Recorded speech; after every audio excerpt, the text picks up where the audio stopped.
morning. Friday morning here in beautiful Vancouver. I'm home downtown. I left Victoria yesterday and you can hear the sirens, the loud noises everywhere. I want to show you right here. This is downtown Vancouver right below me.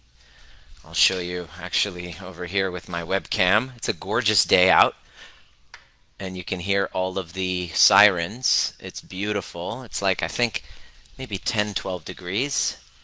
And I just wanted to jump on before I head out to play golf with my cousins and my brother. That's why I came to Vancouver. It's like it's been a long time since I've seen him and been a long time. So I'm doing something I've never really done. I don't usually do, which is take time off to just play golf. And so I wanted to jump on and share something with you before I left. And thank you.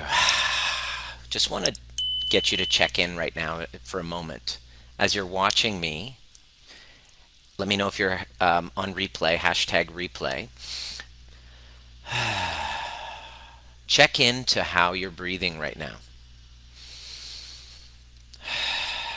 Over the last 24, 48 hours to 4 weeks, we've been on kind of pandemic lockdown for about a month or 40 days. So there's a lot going on, and it's normal to feel a little bit like, when is this going to end? When is this, what's going on? What's really happening right now? And it's totally normal to feel that way, and it all makes sense. And I wanted to start off by really telling you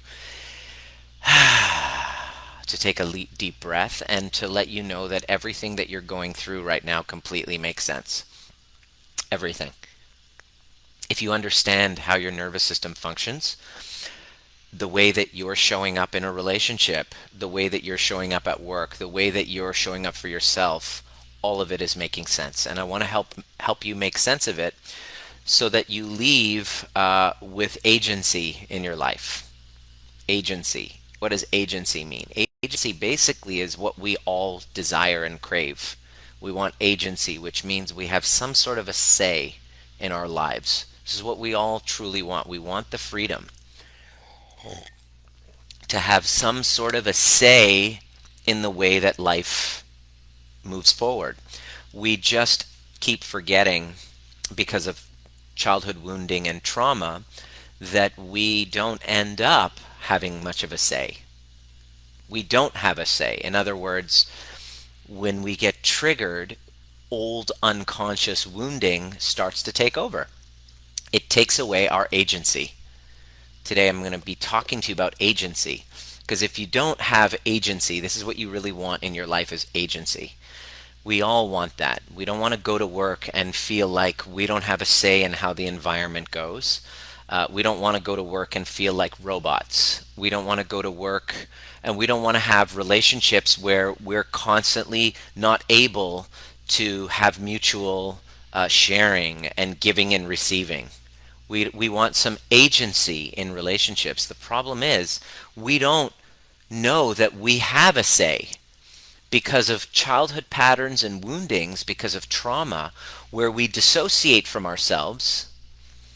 We then look to caregivers to give us, what we should be doing. And we haven't been raised, most of us, with attuned caregivers who understand that they have agency within themselves. So when you do, you're able to teach a child to create their own agency, to connect with their own inner voice.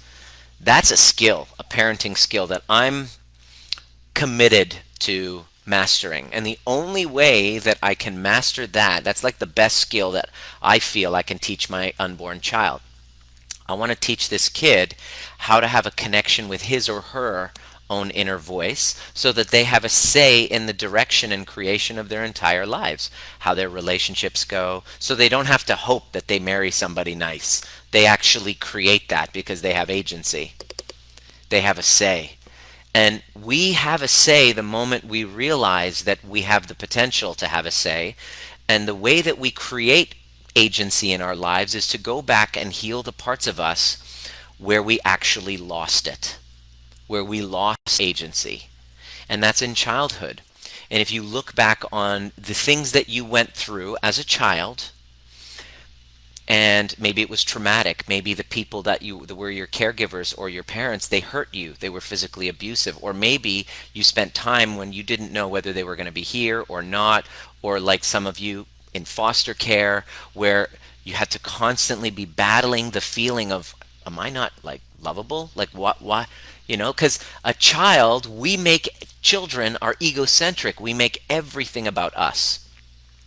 So we don't have the agency as a child, as a young child, to basically say, "Oh, uh, my parents are really unhinged and they're making poor choices because of their own traumas. And I see them and I understand them and I love them for it.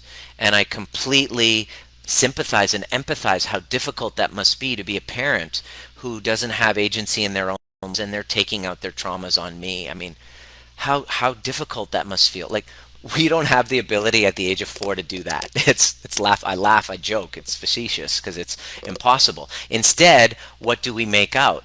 What story do we make up? The story that I make up is, well, I must be not lovable. I must be a piece of shit. I I must not be worthy of love. And that's when our first detachment and dissociation happens. And I've been in the healing game for a very long time. I've been a chiropractor for 20 years, helping people with all spectrums of agony, from physical to emotional, having experienced it myself, having gone through divorce, toxic relationship, like you name it. Like, not only it's like the hair club for men. Not only am I the president, I'm also a client. It's true story. So what I realized was that I I gave up that agency as a young child, and the whole point to life as a healer, what I was getting at is, healing cannot be complete. What every modality you've ever done, which is great. I'm glad you've done some counseling. I'm glad that you've done a lot of work. Hey, Rebecca, like in your situation, I'm glad that you've done a lot of work. Hey, Emily, good to see you, darling. Um, I'm so happy you've done, and they've all helped. And I was going to say, but I try to remove that word from my vocabulary. You caught me there. I was like, and no healing will ever be complete until you reassociate from those dissociated parts. There's no coach, there's no hero, there's no weekend workshop, there's no go off into the mountains to meditate for 7 days straight. None of that will actually do the trick. I don't care if you spend 20,000 and go to Mexico to study with Gerson or whatever. That's great. Learning all the nutrition. Everything is a piece. And and the missing piece is the reconnection from the dissociation. Here's the problem too. Here's why the odds are stacked against you. I mean, I'm just giving it to you straight. Here's why the odds are stacked against you. Since childhood, you were so accustomed to dissociating, because that was, playing dead. You'd shut down so you didn't have to feel. Playing dead, maybe the predator would, go away. This is a biological, intelligent adaptation. And it helped us get skills that we utilize just to get our survival needs met will not help us in the next stage of life, which is self-actualization, which is coming from what? Agency, choice in where I want to go. If I don't have agency, which means awareness of my section to myself, knowing who I am, choosing my direction, then by nature, I'm going to have to submit and subordinate to something or some other system that I'm giving my authority to, which is another conditioned self-abandonment. And I see it all the time. Like, I literally, now that I've done this work, I actually feel it in people. I'll go to the bank and I'll look into the eyes of the bankers who are in their nice suits and they're pushing paper and they're putting on a smile, and I'm like, that's a good example of it. Or you go to the passport office. This is a good one. The passport office is a good one. It says any job that you go see which is just repetitive, one after another, is a form of enslavement that a person, if they're not inspired to do it, is convinced that they don't have agency to choose something better. In other words, there's fear. There's a huge dissociation from self. People who submit to religion and they don't really feel it. I mean, there's people who are like on fire. You know what I mean? They're on fire. You can actually feel it from them. They're speaking the word of God, but it's actually coming from here. And then the person who's speaking the word of God, whatever it is, Islam, Baha'i, uh, you know, Christian, whatever it is. But when they're speaking it, it's kind of like, I want to look good. I want to do what's right so that I could, be perceived a certain way. In you know what they do in Egypt? I went to Egypt a couple years ago in 2010, and I would always see these marks on men, like these calloused marks on their foreheads. And and I see a lot of guys do this, right? And I'm like, dude, what's the deal with all these calluses on your forehead? And it turns out, guess what? The men will create like scar themselves here to create a callus to give the impression that they are praying. Like, when Muslims pray, they pray by putting their foreheads on the ground. They freaking callous themselves to give the impression that they're fucking pious. How amazing is that? This is self-abandonment.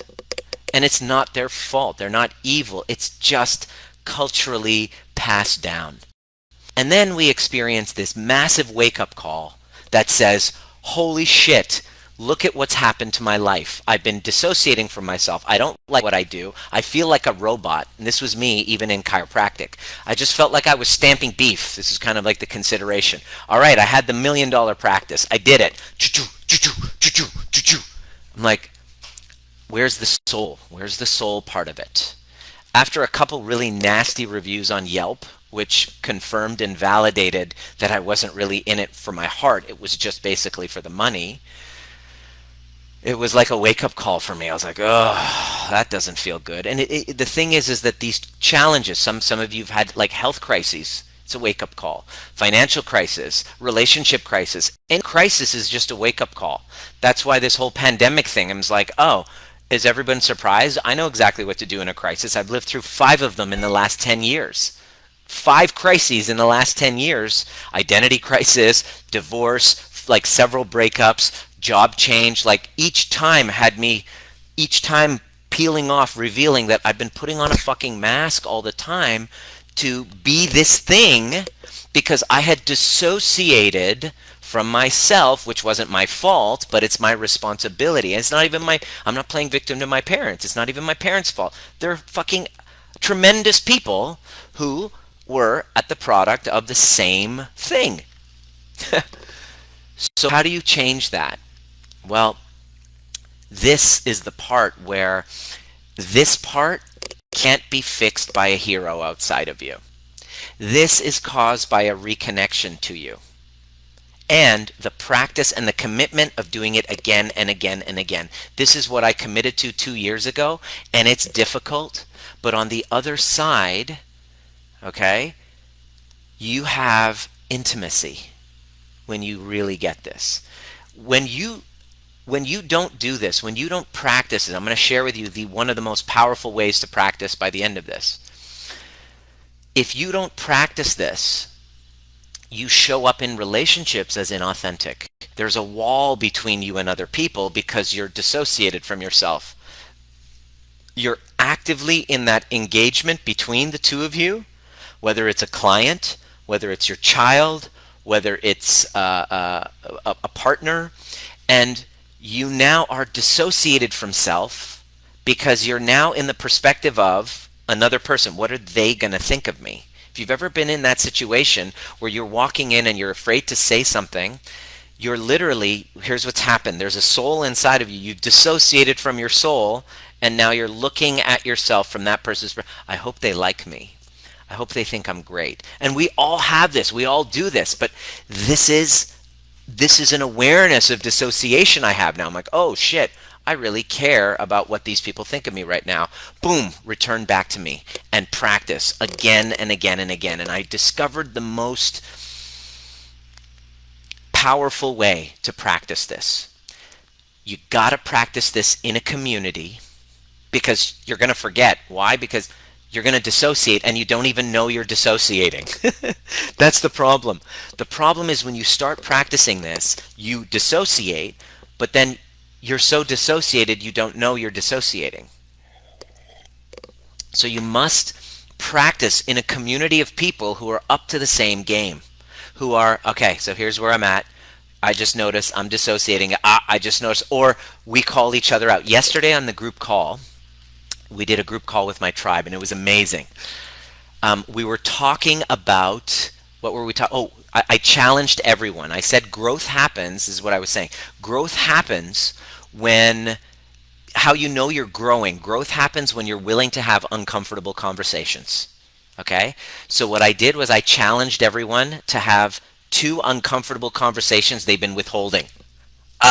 Soon as I did that, there was one woman in our program, Pip, and all of a sudden she dissociated. She went in because she's having a challenge with her uncle, and boom, she dissociated. And you can see it. When you're talking to somebody, you can tell they're dissociating when you look at their face. You know what it looks like. It's like when someone, you're in dorsal vagal shutdown. Your eyes get closer together. You feel like you're at a threat. You're at a standstill, and you're like, it's like paralyzed, and there's a fear look. This is what I see every single time I'm on a discovery call with somebody. When it comes time to actually committing to a program, to actually changing their life, I literally watch their faces go into dissociation and shutdown mode, and about 50% of the time they let that fear, they don't realize they're dissociating, their dissociation becomes real, and then all of their dreams are crushed. And then the other 50, I'm able to guide and go, do you feel that? That's the fear, that's the dissociation. Are you willing to embrace it along and practice clearing it? And then the other 50% go, yes, I'm going to do it, and I'm terrified. I'm like, great. It's literally in that split-second decision, and that's how your life will go. Happen in split-second decisions, moment to moment. Do I dissociate? Am I dissociating? Am I out? Or can I go back into my body? Dissociation is like, the world is gone. There's no hope for me. Everything is fucked. I'm done. I'm screwed. I'm hopeless. I will never change. Boom, which happens. Every single one of our clients experience that. This is part of the climb. You must feel that. That's classic dissociation. And then to have a community of people go, that's your dissociation. Get back into your body and let's keep climbing. What's the mountain we're getting on top of? Well, healing your anxiety, connecting to your purpose, having emotional regulation, having intimacy in your relationships, healing all of those unhealthy relationships. That's the reward. And the reward is healthy, healed, secured attachments. Because if I keep dissociating every time I get triggered in a relationship, there's no intimacy. And if there's no intimacy, then the person will, whatever will happen. We've had cases where the person shuts down and feels abandoned, and then they leave. In my first marriage, that's what happened. She dissociated. I didn't know all this stuff. She dissociated. I felt abandoned from her dissociation, and then I said, I'm out of here. Boom. So relationships break down because of an unawareness of the nervous system. And I want to change that. I stand for healed, healthy families. And it doesn't take years of counseling, getting in front of a counselor, trying to validate your story. It's not about that. It's about going back and healing where you abandon yourself.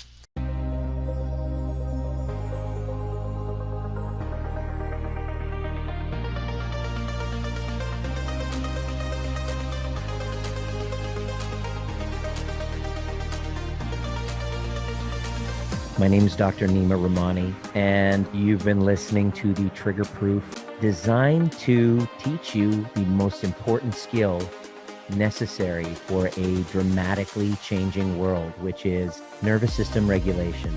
And becoming trigger proof doesn't mean trigger less. It means learning how to regulate ourselves to bring us back to center so that we can then be governed by our purpose rather than from our wounds. Anytime there's reactivity, there's a wound. And if you're curious and inspired to learn more, join us at Breathwork and Badassery or the overview experience. There's a difference between listening to a podcast and actually showing up live and doing the work with a badass community who's all about breaking cycles of intergenerational trauma. It didn't start with you, but it can end with you if you're willing to do the work. See you at the next perfect time.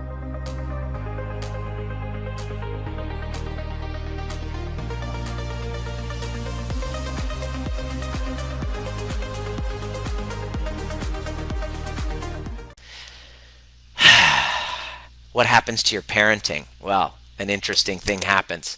That gal, Pip, who dissociated, she noticed herself dissociating. She checked out for like 3 or 4 minutes in the call, puts in the Zoom call. She says, "Oh my gosh, I'm dissociating right now. Could you repeat that? What were the things? I missed it. I missed it." And then she noticed that and she caught herself dissociating. And I was like, "Way to go! All right, Pip, can you get into your breath? Get into your body." And then she finished the session and she was able to regulate it. See, that first step is to have a community and continually practice the returning to you when you always want to self-abandon every time you get triggered. The second thing that I'm going to share with you is how to completely turn that around. After you notice the checking out, you become aware of it. Step 1, awareness. Number 2 is breathing. You get right back into your breath. That's the quickest way to heal that. The breathing. Okay? So into body, into sensation. Second one is into body and sensation, and third one is into breathing. So awareness, body, sensation. Number 3, breath. So awareness, get into the body, sensation.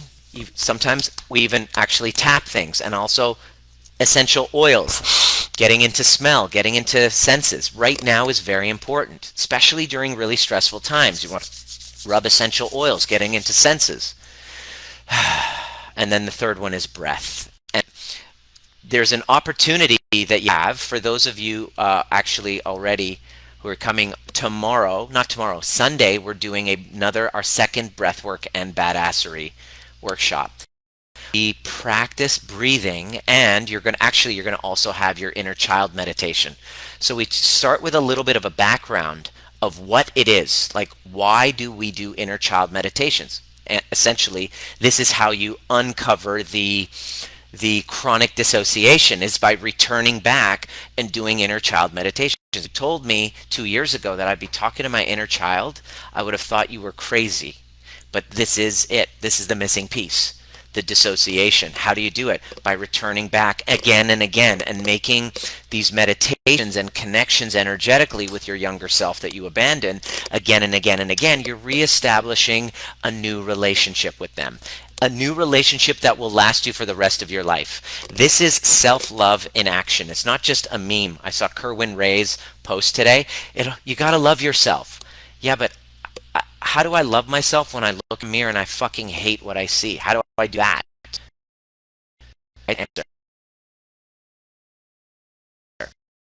Where you see the shame that you'll abandon from, and you do the difficult work of returning to them. There's a book that's called Love Yourself Like Your Life Depends on It. The truth is, your life does depend on it. Your life is at stake. And you can't go through your life without doing this. Sorry. I wish I did it sooner. I wish I started this maybe 20 years ago. I would have had very many different choices in my life. Can you know? Do you know what I'm talking about? Would have had a lot of different choices in my life if I did that. Hey, hey, hey! Felt a low level of sadness for years. I finally realized it's associated with my nervous system is overwhelmed. Exactly. Absolutely. Couldn't think straight. Absolutely. And both Caleb and Sam, you guys are both coming on Sunday. So we're going to start. Here's how it works. You guys are new. We did this last time. We had 80 people from around the world. 80 people. Oh, I was in tears while I was doing it. I have the video. I was like, I'm crying and I'm like, oh my God. It's like a journey into your back into yourself. I can't tell you. I don't want to give it away. Experience. And you're going to practice whatever dissociation shows up. What do? I want to run. Yeah, I know you want to run, but you're going to continually commit back to the younger part of you that you abandoned a long time ago. She or he doesn't trust you yet. So it probably takes, from my estimation and the work that we do with our clients, about 6 to 8 months of really diligent practice. Your first month doing it is really challenging because your younger self is scared and doesn't trust you. And your ego is saying, this is stupid. This is a bunch of stupid. Like, I feel silly, like talking to myself like this. And my answer to that is this. If you feel silly talking to yourself, I just want to tell you, you're already talking to yourself. You're talking a lot of shit. You're swearing. You're being extremely mean to yourself already. Don't even worry about it. You're already talking to yourself. You're looking in the mirror and saying, I'm not worthy of love. Energetically, mentally, if not out loud, I fucking hate you. You're looking in the mirror and doing that. You're already talking to yourself. So let's get over that. What we're doing is we're changing the narrative and the dialogue between you and yourself. And we're talking what, 20 years, 30 years of conditioning? So over a weekend or even on that workshop on Sunday, it's not going to solve everything, but you're going to get a big piece of information. And we all go in with an intention to reconnect with ourselves and to be okay with whatever shows up in the process. Okay? So you have to have some intention with some surrender. And you got to be willing to be scared, because we've done this many times. How many deaths have we had from breathwork, from breathing? I think we've had out of 30 people, 28 of them survived. Out of 80 people last time, great news, 78 survived the breathwork. We just had 2 deaths. It's very dangerous. No deaths. Your ego might die, which is terrifying, but you won't die. So we're going to have and whatever comes up might be scary, and that might be the exact thing that you must face. That's okay. So it's only $10, and I just put the link on there. If you can't afford the $10, send me a DM. We'll figure something out. This is kind of what I started doing during the COVID pandemic. This is our second one. We're going to do one every month in this community so that you guys have access to self-healing, so that you understand that there's no heroes outside. We are your guides. I love that. I love to guide. You know, you're the guy. You're the hero. You're the Neo. You're the Trinity. I'm Morpheus. I'm your Middle Eastern Morpheus. I'm your guide. I'm the shaman, guiding you into your dark parts. I did ayahuasca a couple years ago, like a few years back, and I was terrified. I was like, okay, I'm going to try this. I have many of my clients asking me, what do you think of it? I have many people who've tried it. A lot of people do that for trauma. And I'm like, okay, so I got to see what the fuck. So I went and did it. Holy shit. It was scary. It was powerful. And I remember the shaman that was guiding us through that. I was going into my own whatever, I puked all of that into the darkness, and he was there just kind of like holding space, and I really felt a deep connection with him, and that energy of the shaman really was neat. And then on the last breathwork that we did with 80 people globally, and I was guiding everyone into it, I literally felt like, I have this picture, I'm at home right now, so I have the picture of the earth. I literally felt like I was the shaman guiding them on their journey, but the journey is back into themselves, in connecting with their younger parts. We do an inner child meditation before, and then I give you some background. I show you why you self-sabotage, why you dissociate, why it totally makes sense for you to numb and check out and just be all up in your head all the time. Why that makes sense. First make sense of it so you know that you're not like there's nothing wrong with you. There's nothing, Caleb, Samantha, nothing wrong with you.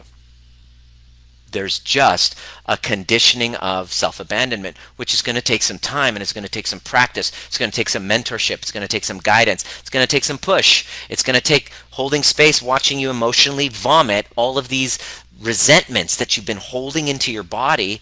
It's like it's got to be released. It's deconditioning, and it's the most incredible you can be on, and horrific at the same time. It sucks and it's amazing. And I just, on the other side of it is emotional well-being, So I just wanted to say that because I'm about to go and play golf with my cousins and my brother, and I just go and take the day off, have a good time, and I could never do that without worrying so much. But right now I can say, hey Nima, you had a really great busy month. You've served a lot of people. You've done really well.